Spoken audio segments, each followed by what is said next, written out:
Assalamualaikum warahmatullahi wabarakatuh. Yang terhormat Bapak Igit Sabda Ilman, Eskom MCS, dan teman-teman yang kami banggakan.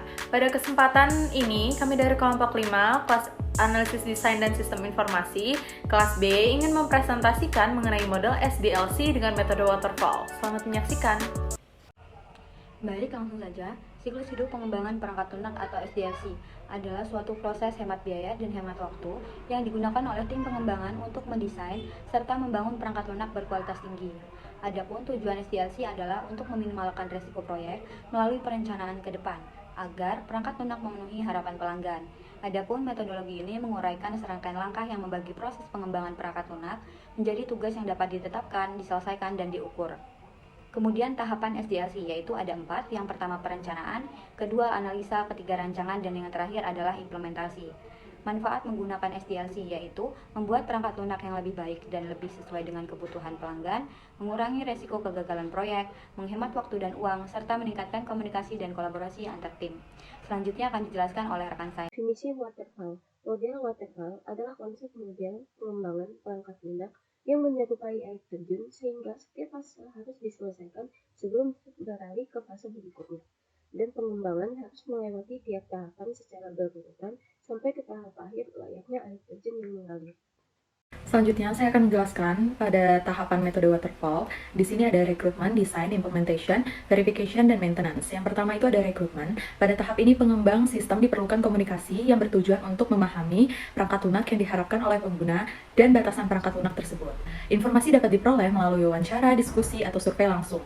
Informasi dianalisis untuk mendapatkan data yang dibutuhkan oleh pengguna. Yang kedua ada desain. Pada tahap ini pengembang membuat desain sistem yang dapat membantu menentukan perangkat keras atau hardware dan sistem persyaratan dan juga membantu dalam mendefinisikan arsitektur sistem secara keseluruhan.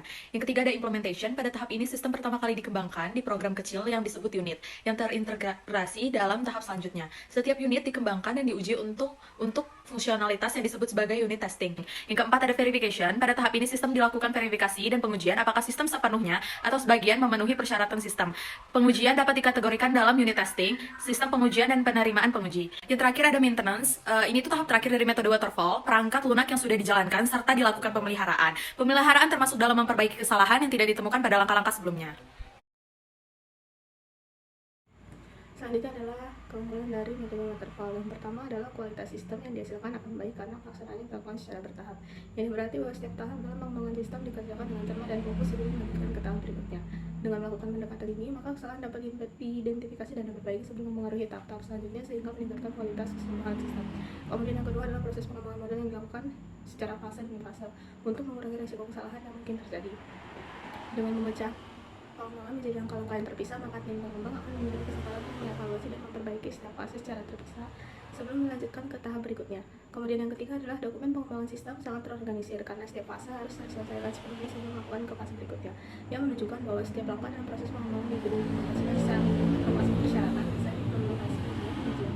Dengan memiliki dokumentasi yang terstruktur dan lengkap, maka tim pengembang dapat memastikan bahwa tidak ada langkah yang terlewat dan memudahkan pelacakan serta pemecahan masalah jika diperlukan. Materi selanjutnya saya serahkan kepada rekan saya.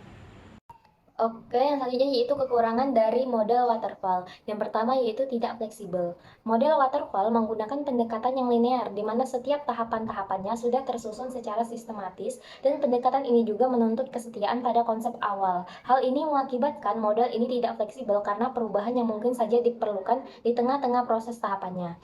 Yang kedua yaitu memakan waktu yang lama. Pendekatan yang linear memperpanjang proses yang dilakukan dan tidak memungkinkan adanya pengerjaan secara bersamaan, sehingga membutuhkan waktu yang lama. Hal inilah yang menjadi kekurangan model waterfall.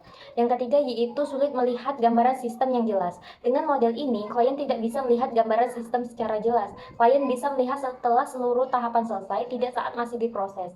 Ketika klien hanya dapat melihat setelah hasil akhir, maka jika ada rasa tidak puas dan revisi dari klien, maka diperlukannya pengerjaan ulang. Karena hal tersebut, biaya dan tenaga kerja yang dikeluarkan jadi lebih besar.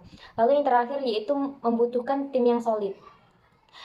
Koordinasi antar tim yang mengerjakan tiap tahap menjadi sangat penting. Jika komunikasi atau perencanaan awal kurang baik, bisa terjadi masalah di tahap selanjutnya dan berdampak terhadap alur kerja tim yang lain. Materi selanjutnya akan dijelaskan oleh rekan saya. Selanjutnya adalah kesimpulan. Jadi metode waterfall adalah salah satu model SDLC yang sering digunakan dalam pengembangan sistem informasi atau perangkat lunak. Kelebihan menggunakan metode waterfall dalam pengembangan sistem informasi adalah kualitas dari sistem yang dihasilkan akan baik karena pelaksanaannya dilakukan secara bertahap.